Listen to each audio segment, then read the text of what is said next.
he doesn't.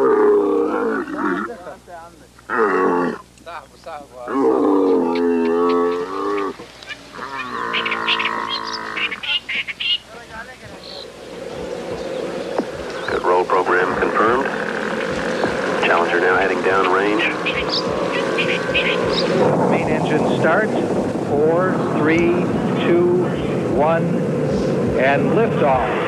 Liftoff of the 25th Space Shuttle mission, and it has cleared the tower. Now control. Roger, roll, Challenger.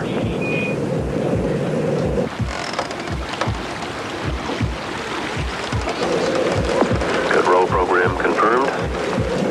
Challenger now heading down range.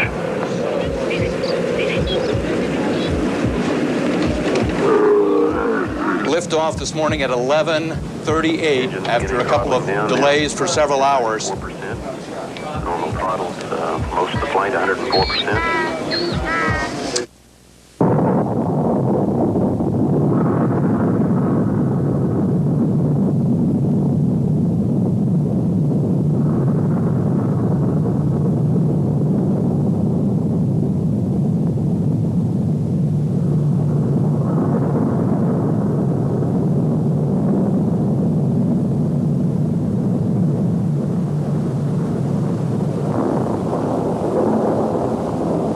These Gnostics were right. There is a crack in the universe. Well, I was a teacher in a small town in the east of Holland. And on a Sunday, with beautiful weather, the sun shining, I saw there young British pilots falling to their death. And that gave me the impression that life is tragic. And now that the whole world has seen people exploding in the air, I think that more people will agree with me and accept that life is tragic and at the same time has to be accepted as beautiful and worthwhile.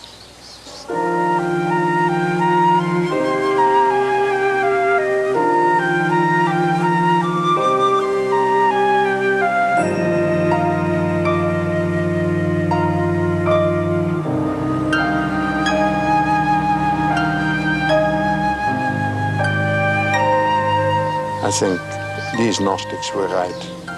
There is a crack in the universe.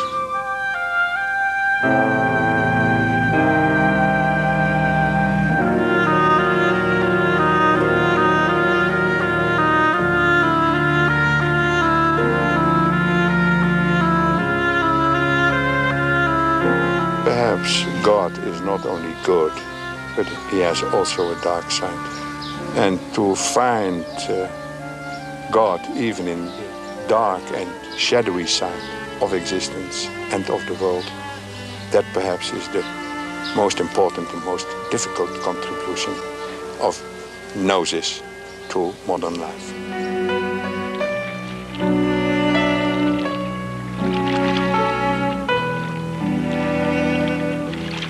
When Gnostic scriptures were discovered in Upper Egypt 40 years ago, scholars such as Professor Quispel faced a dilemma in translating and interpreting the earliest library of Christian texts ever discovered. Their value seemed unlimited as evidence of the original doctrines of Christianity and even of the actual words of Christ, for there were Gnostic Gospels among the papyrus books. Yet the Christian churches partly owe their existence and their long-term survival to the rejection of such books and their symbolic interpretation of early Christianity as heresy. For 2,000 years, the Gnostic Christian has been a heretic. But the pulse of Gnosis has continued to beat beneath the skin of the Christian world.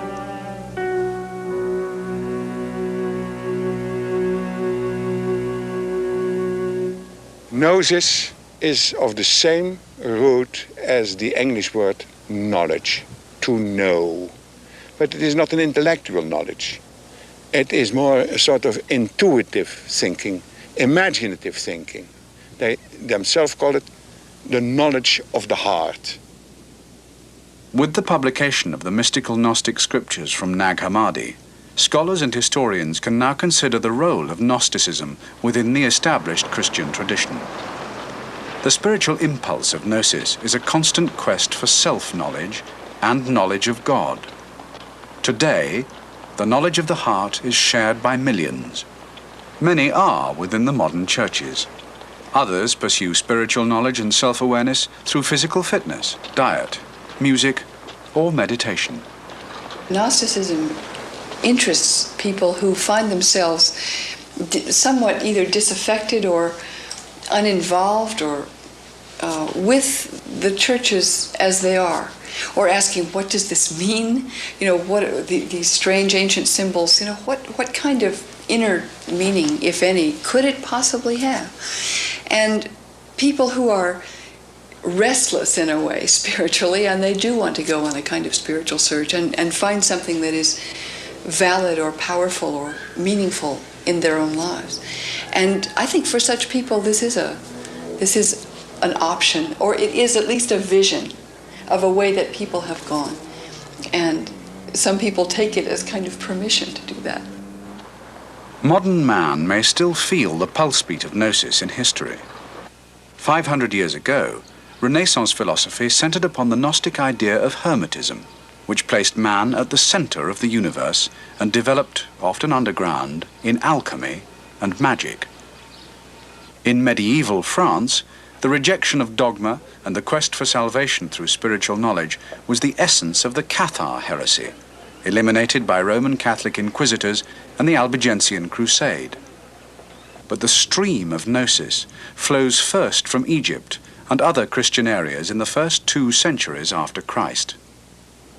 The pioneering Swiss psychologist Carl Gustav Jung was one of the first modern thinkers to trace the spiritual thread which connects the ancient quest for Gnosis to our times, finding a parallel with his own efforts to explore the unconscious. Jung was a deeply religious personality, the most religious person I ever knew. But I think it was his greatness to keep the secret. Jung died in 1961, aged 85. His adult life was spent practicing psychoanalysis in Küsnacht on Lake Zurich. His reputation is based upon his theories of the unconscious dimension of the psyche and his efforts to share the secrets of the soul or the unconscious through dreams. As his secretary and pupil, Agnella Jaffe worked alongside Jung for almost 30 years. Jung was very much interested in all manifestation of mankind coming directly from the unconscious. Now, Gnosticism, or Gnosis, is not an intellectual wisdom, but a wisdom which was expressed by feeling, by the unconscious. But Gnosticism was something which gave an insight to the unconscious of man, how it functions. These wells of images, pictures, visions, and so on. Therefore, he was very much interested. And also to see how deeply religious the unconscious is. Jung began to study Gnostic ideas in about 1910, while he examined the dreams of both private patients and those in mental hospitals. He revived the Gnostic term archetypes to describe the mythical and mystical symbols and images that lie below the surface of everyday conscious life, but erupt from the unconscious in dreams.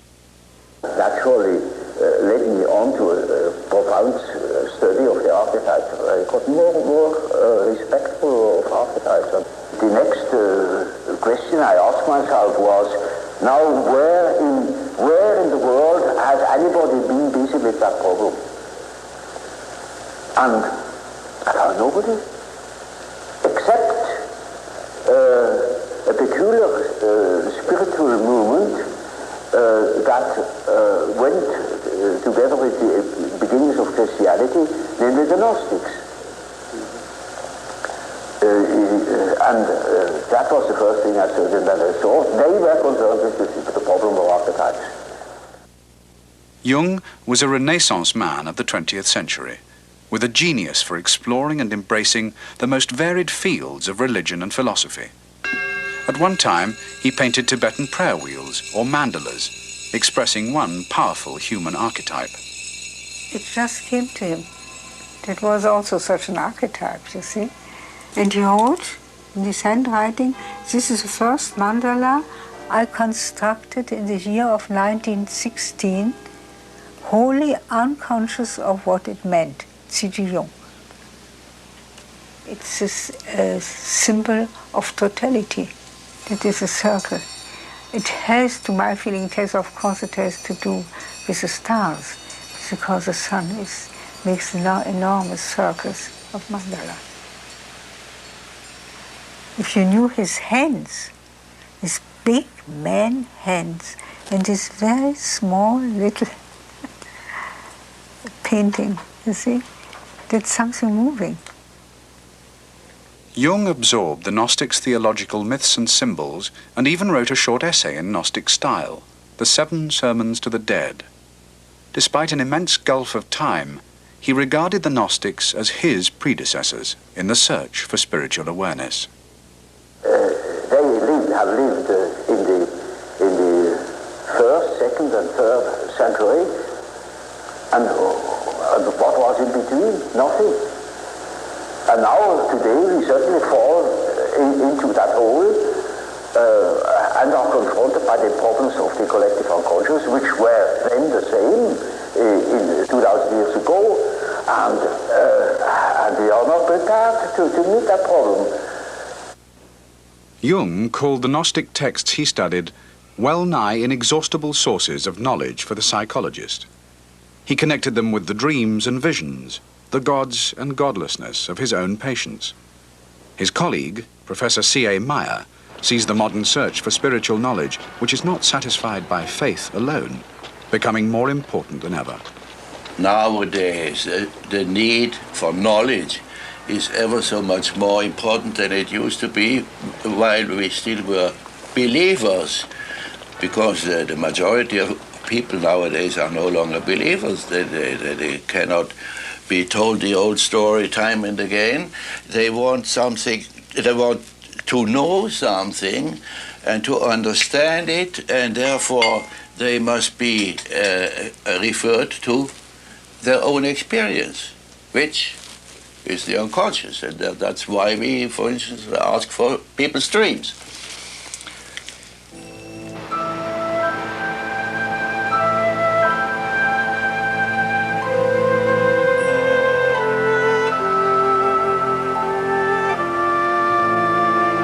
What we can observe with our patients is mainly that they suffer from the conditions of this planet.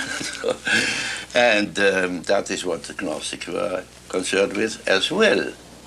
His thesis was that Gnosticism is not philosophy or speculation or heresy, but that it is simply an experience of the soul. And curiously enough, the Jung Codex, which shows you the experience of the Gnostic, of life as a nightmare in this world, until you hear the voice somewhere coming from somewhere of Gnosis. That is a complete confirmation of his thesis that Gnosis is based on an inner experience. Codex 1 from Nag Hammadi was named the Jung Codex for the first modern scholar who took Gnostic works seriously.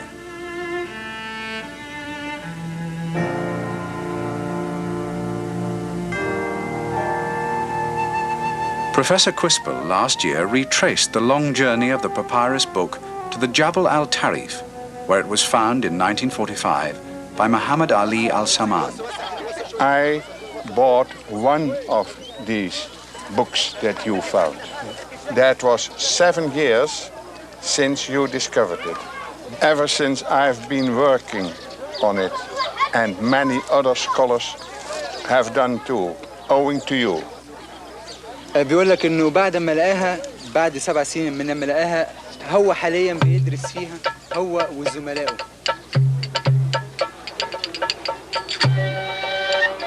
Muhammad Ali's younger brother sold this one book to a local trader for the price of a new shirt, a jalabiya. Muhammad Ali himself was in jail for killing his father's murderer in a blood feud.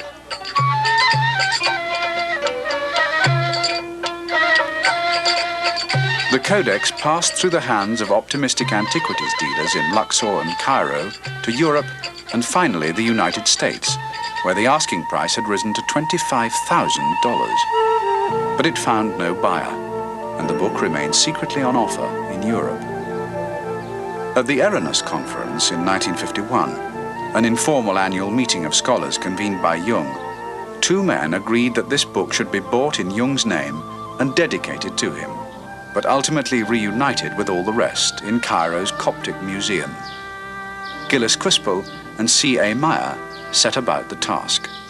And at that decisive moment, Professor Meyer contacted the American citizen Georgie Page, who lived there in the neighborhood of Zurich, and he gave us 35,000 Swiss francs.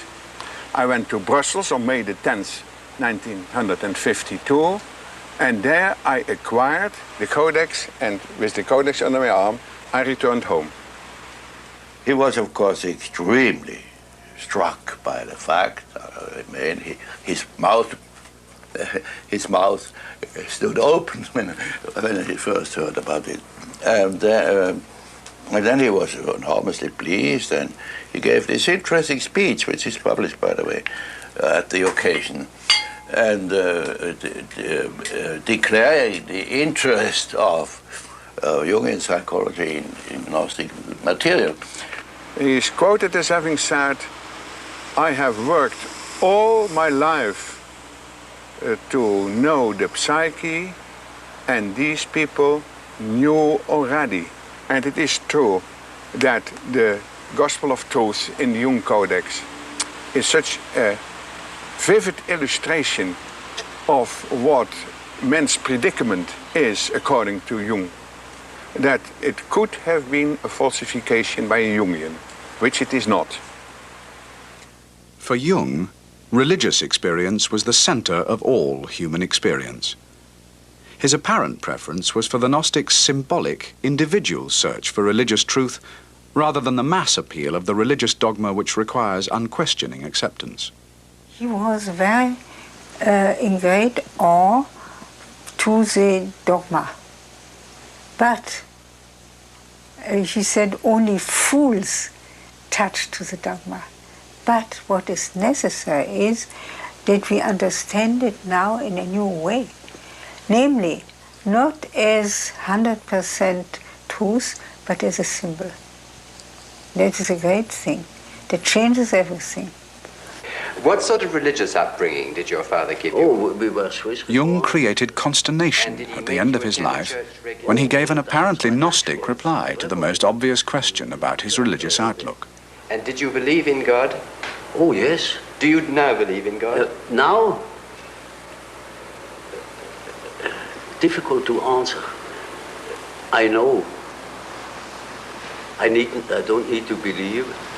I know. I was a secretary at this time. You cannot imagine how many letters arrived. They all wanted to know what he knows.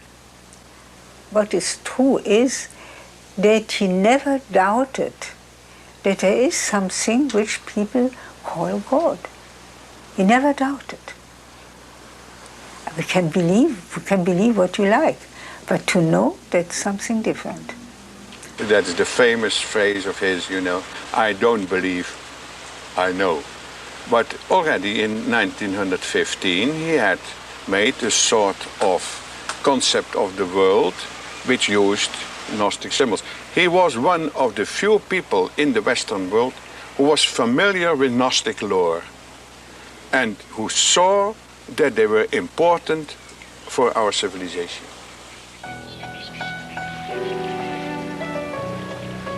The historical stream of Gnosis flowed continuously, despite suppression, and sometimes underground, into Jung's century. Since the Nag Hammadi discovery, biblical scholars and theologians have differed about the value of the Gnostic message for the contemporary world. One view is that what the Church originally banned as heresy deserves no second hearing now. There are many people among the church leaders as well as among scholars who simply say, well, that material was all considered rubbish in the 2nd century and it's still rubbish now. That is, they don't allow it, as I see it, to raise the basic issue of how did a certain book become part of the New Testament? And how did others come to be labeled rubbish? I think that's the interesting question. I think that this material raises all of the fundamental issues of how Christianity came to be in the first place. But the people who disagree with me will say it was clear that this material from the start was ridiculous. Professor Jonas regards the exclusion of Gnostic dissent as at least a political necessity for the Church Fathers who defined orthodoxy in response to oppression.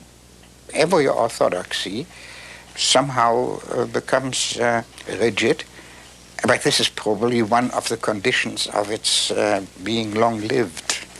While the Church Father Irenaeus, the first in the 2nd century, the first to take up the cudgels against the Gnostics and wrote a book against them, blames them that every one of them every day invents something new. And this inventiveness could not be tolerated. There would not have been a consolidated church with its dogma if that would go on. And the suppression of it meant, of course, also a loss. Elaine Pagels wrote her book, The Gnostic Gospels, to explain the Nag Hammadi texts and compare them with the Gospels of the New Testament. She argues that to be aware of the loss of Gnostic ideas gives Christianity a more comprehensible and human flavor. Many people have written to me since I wrote the Gnostic Gospels, and what many people have said, and diverse people, is I didn't feel at home in Christianity the way it was. It can enable one to look at Christian tradition, if you like, with a grain of salt, and not take it necessarily on its own terms, but begin to see how it was formed and begin to accept it as a historical phenomenon and as an imperfect one, if you like. So it enables us to look in a completely new way at the history of Christianity.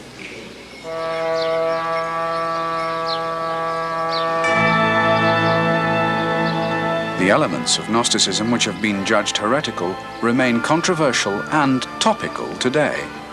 Debate in the United States over the literal truth of the biblical creation story, or in Britain over the ordination of women, demonstrates the enduring challenge which Gnosticism offers to the established church. It challenges the Catholic and mainstream churches in the way that they claim their authority has pronounced the final word and the beginning word on any topic, from the authority of the Pope, the ordination of whomever is ordained, the exclusion of women, what the resurrection means to Christians, and so forth. I mean, all kinds of issues that are, for very good reasons, topical today. Gnostics exist today, many perhaps unaware of the tradition which their beliefs and practices follow. A new Californian church has been established, using Nag Hammadi texts as the basis of its scripture, while for the Gnostics, the living Jesus is present everywhere and always. That those whose bodies have died may live in the light of thy gnosis.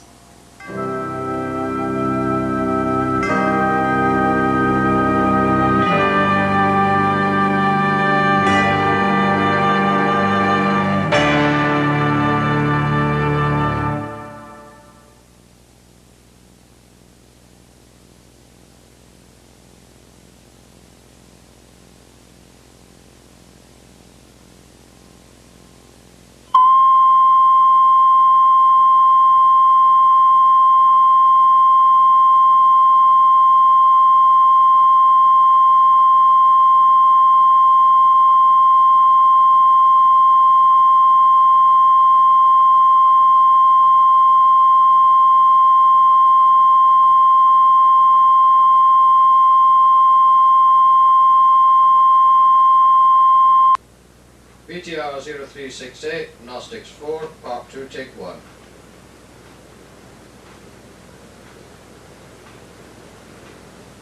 Ten seconds.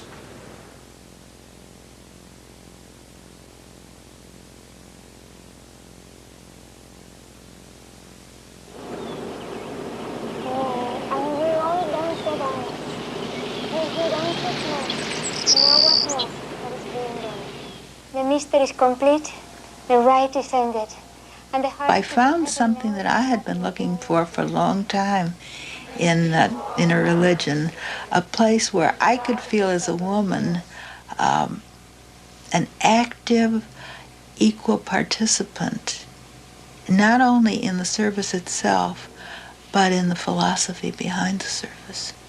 When I found the Gnostic church here in Palo Alto, it was one that resonated well within me as a church which provided me the ritual, the contact with God, the way through the Eucharist service to my soul, without binding me into any kind of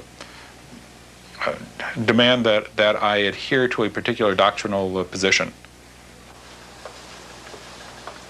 June Singer is a psychoanalyst practicing in Palo Alto near San Francisco. Lance Beiser is Deputy District Attorney for Santa Clara County, which includes Palo Alto. Both attend a new church which claims a direct link to Gnostic tradition and uses as its scriptures the Gnostic Gospels of Thomas and Philip, among others found at Nag Hammadi in Upper Egypt. It is the childhood opening the eyes. Rosa Miller was born in Languedoc, where the 13th century French Gnostic heresy of Catharism flourished. At 19, she experienced a religious transformation in a Cuban prison cell, and later joined the mystical French order of Mary Magdalene. In 1978, ordained as a Gnostic bishop in California, she started the Palo Alto Gnostic Church.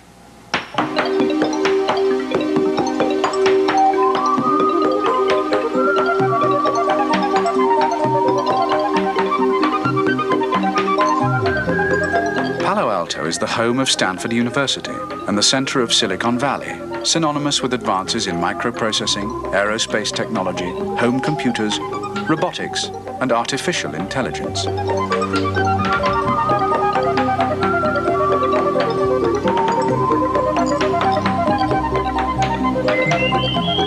Camouflaged by a shopping center, the Gnostic Church offers to balance the quest for technology with an inner quest for self-knowledge. Gnostic ideas of the past are treated not as theology and dogma, but as myth and symbol. The alien creation and the world alien to the soul are metaphors to be reinterpreted by the Gnostics of today. It is alien in the sense that the world, and the world as I understand the ancient Gnostics, didn't mean creation, the forests and the rivers and the trees and the animals and humans, but it meant what is our conception of the world, the systems that we create, the societies and the beliefs, the religions, the political systems, philosophical beliefs. That is totally alien from God. Palo Alto Municipal Court is in session. The Honorable Timothy J. Hannafin presiding. Be seated. Good morning, ladies and gentlemen. Lance Beiser combines his responsibilities within the judicial system as a public prosecutor with the role of ordained minister of the Gnostic Church, seeking to achieve and communicate a spiritual and also moral gnosis. The depths of our psyches are where true decision-making arises inside of us. When anyone, defendant or attorney, approaches life and decisions with respect to whether to steal or whether to defend a person who steals or whether to, in my case, whether to charge someone with a crime, and if so, what kind of a crime and at what level, these are all ultimately, at bottom, moral and ethical decisions. The central idea of Gnosticism, the gnosis cardias, or knowledge of the heart, which is unrelated to intellectual activity, has to do with an individual ability to perceive truth. Let's hope that she arrives after a short time. For now. I've already handed the papers to defense counsel for execution, Your Honor. She has a pretty extensive record. Prostitution, prostitution, prostitution, prostitution, prostitution, soliciting a lewd act, transporting marijuana and hashish. Your Honor, I believe some of those are in error. She is not. They're all in error? No, I said some. Well, you can throw out some and it still leaves a lot. Yes, Your Honor. However, she is diversion eligible. As I look through the materials here, Your Honor, I note that the probation we all deal with one another, and I see this as a deputy district attorney as well. We all deal with one another from inside of ourselves, and we may justify it after the fact by something we were taught about what God wants of us. But down at bottom, we have to make our determinations and decisions. I think that's where a renaissance of gnosis, whether through the Gnostic Church or through other sources, through depth psychology, through readings and philosophy, whatever, are truly important for people in society to grapple with. The position to suggest that she has to stay in custody when she's going to be diverted. Okay, we'll lower then. Gnostic Church members do not reject the everyday world. They explore the physical and mystical universe creatively, rejecting the divisive religious dogmas of the past and present. Gnosis gives them freedom to explore, but not to impose. It is a knowledge of the heart. It is not a knowledge that can be imposed. We all have the equipment and the capabilities, just that we have been deprived from the ability to recognize the frame of reference, that which is constantly within and around us.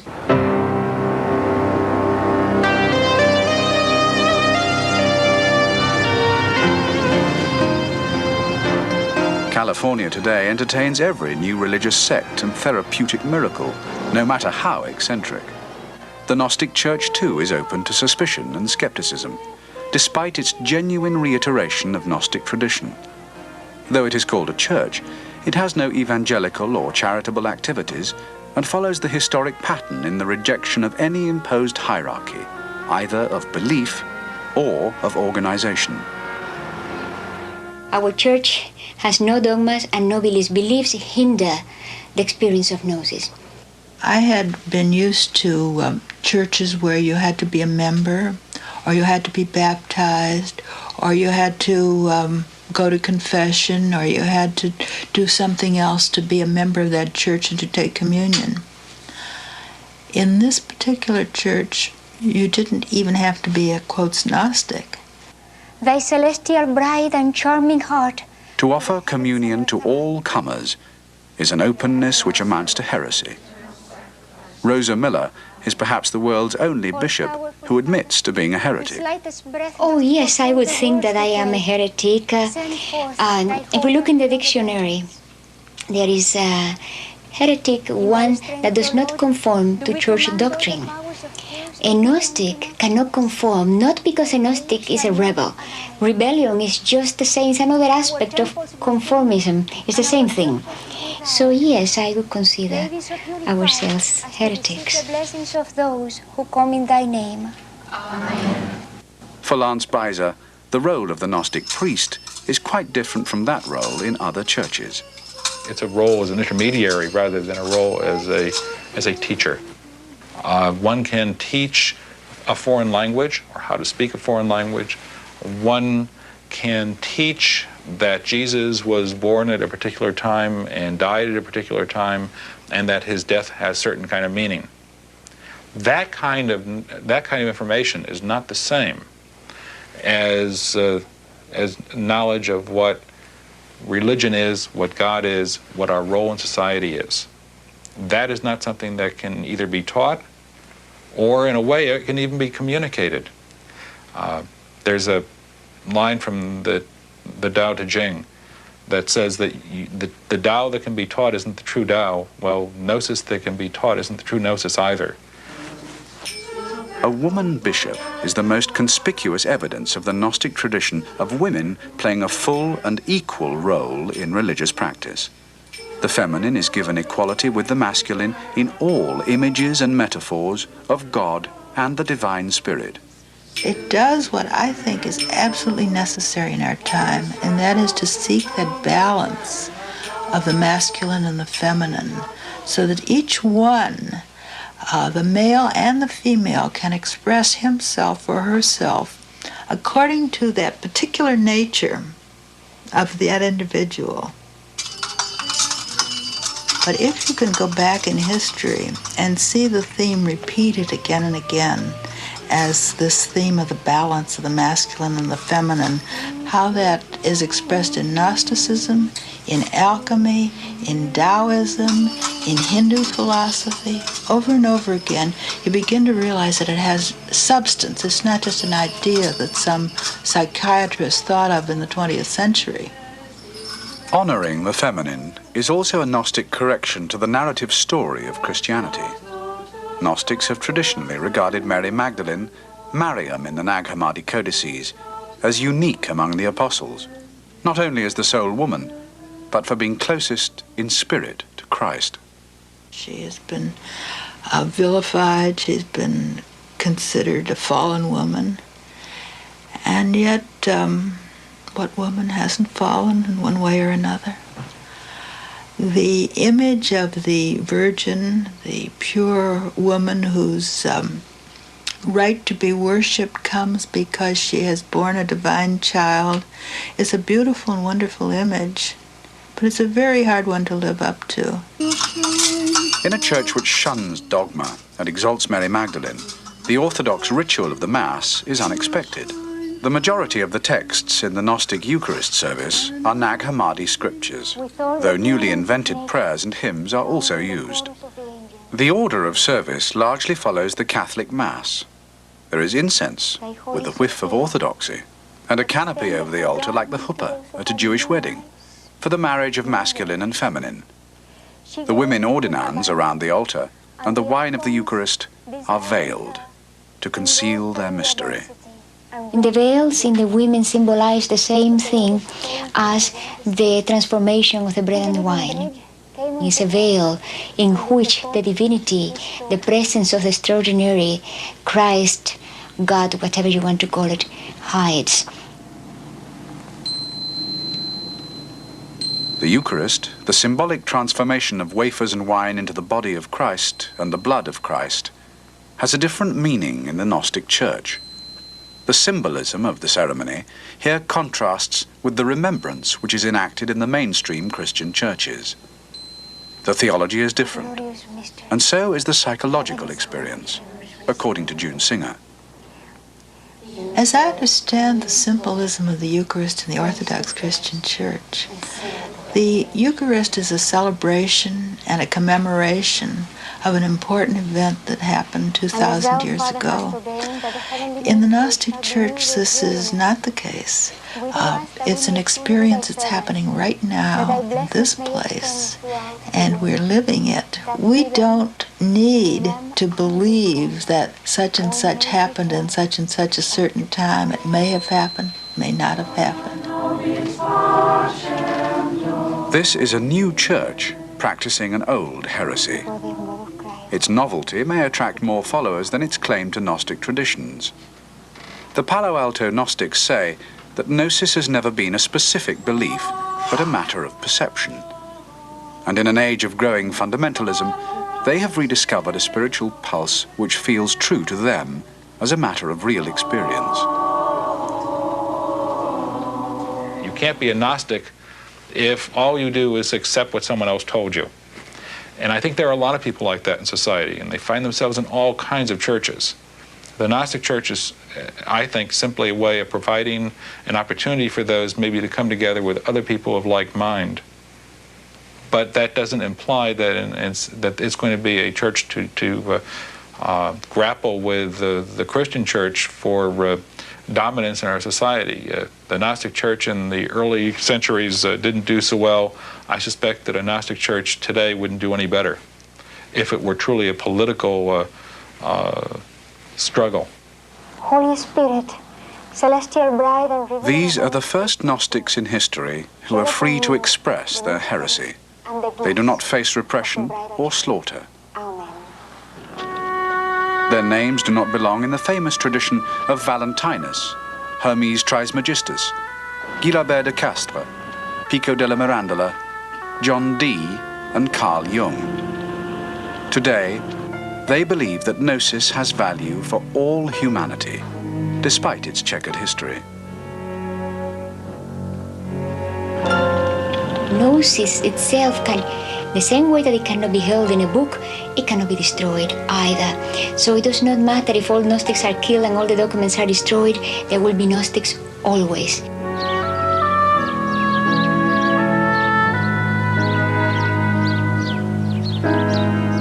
The most powerful theme of Gnosticism is the sense that men and women are outsiders in a meaningless world, but that they can overcome the troubles and materialism of everyday life by ignoring the false images of the demiurge, the creator of the earth, and finding the common identity between their own soul and the divinity of God.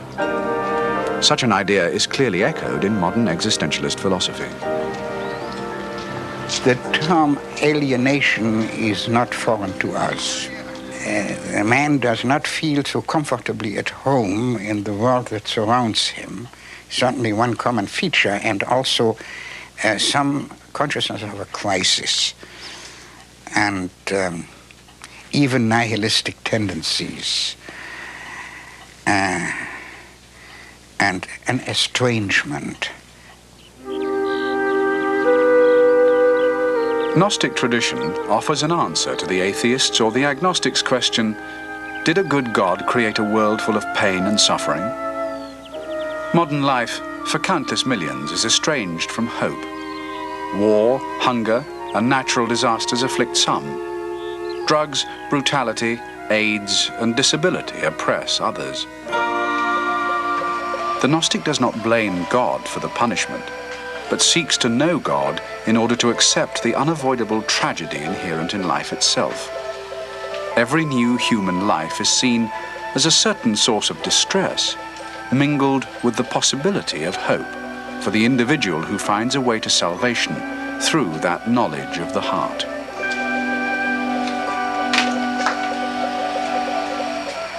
I think about Orthodox Christian tradition, which says that suffering and pain come into the world because of human sin and because of original sin. You know, there would not be any suffering of the innocent, according to St. Augustine. Valentinus' view strikes me as an interesting alternative when he says that suffering is part of the fabric of the human race, part of the fabric of existence into which we're born, not so simple as to trace it to human fault. The two outstanding moods or attitudes of the Gnostic mind and of distress and hope.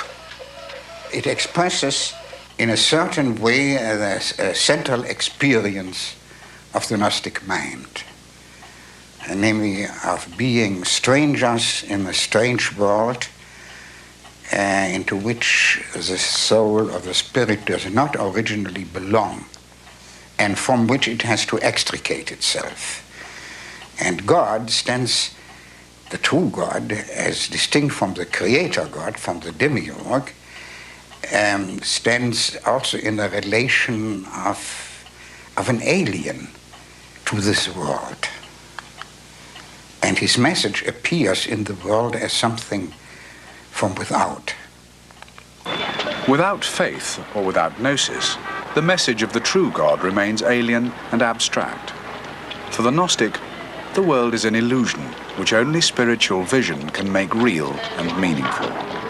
The world is seen by most of these Gnostics as a place where you have to become conscious. Sin is a word that is not to be found in that dictionary. It is all about ignorance, being unconscious of yourself, and then the appeal of Christ makes yourself conscious of what you are. Therefore, the world is there to prepare mankind for full consciousness. Every branch of Christianity looks to the second coming of Christ, whether in symbolic or literal terms. For the Gnostics, Christ the twin is always alongside, showing the way to the knowledge of the heart, which is their salvation. Christ's message of gnosis is to be heard even amid the hectic human chaos of New York City.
forgive you what no eye has seen, and what no ear has heard, and what no hand has touched, and what has never occurred to the human mind.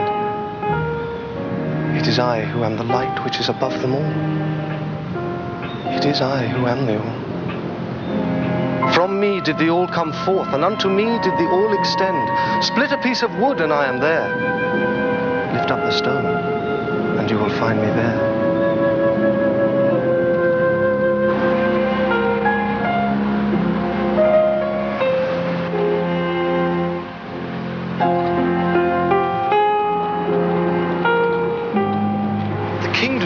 Come by waiting for it.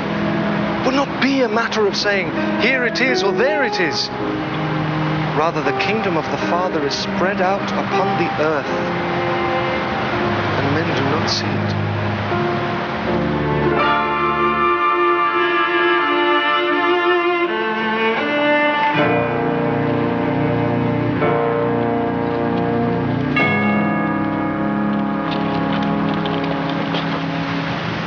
Woe to you, godless ones, who have no hope, who rely on things that will not happen.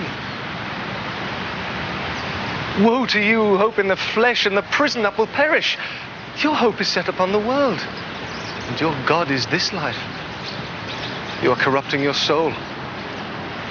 Woe to you for the fire that burns in you, for it is insatiable. And woe to you for the wheel that turns in your mind. Woe to you, captives, for you are bound in caverns. You laugh. In mad laughter you rejoice. Some have entered the kingdom of heaven laughing, and they have come out. For 2,000 years, the Gnostic pulse has been beating. Men and women have pursued a deeper experience of their spiritual nature than what is offered formally by faith through the Church. The authors of the Gnostic texts, and all those who have followed them in Christian history, have been denounced as heretics, and some have paid with their lives. It is those who are awake I have addressed. I tell you this that you may know yourselves. If you know the truth will make you free.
Within a man of light, and he lights up the whole world. If he does not shine, he is darkness. Do you dare to spare the flesh, you for whom the Spirit is an encircling wall? If you consider how long the world existed before you, and how long it will exist after you, you will find your life to be one single day, and your sufferings one single hour. For the good will not enter the world. Scorn death, therefore, and take thought for life. Remember my cross and my death, and you will live.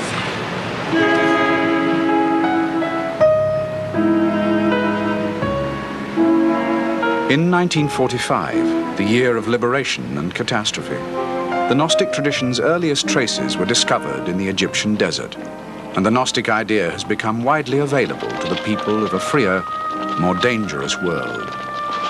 A timeless message for the human spirit has emerged from the silence of human history.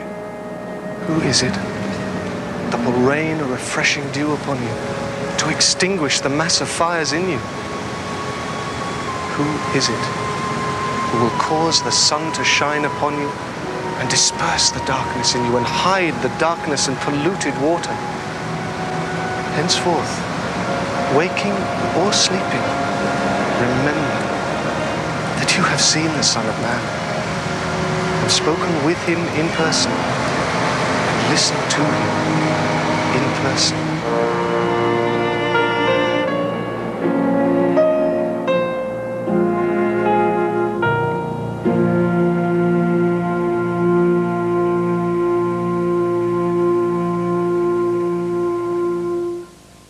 If it is true that life is tragic and not moral, then Gnosticism gives a better answer to certain questions than the traditional morals of Christianity. Because you see then that whatever you do, it is always wrong, and you have peace with that. You can accept the tragical aspect of existence and be tolerant towards the tragedy of others.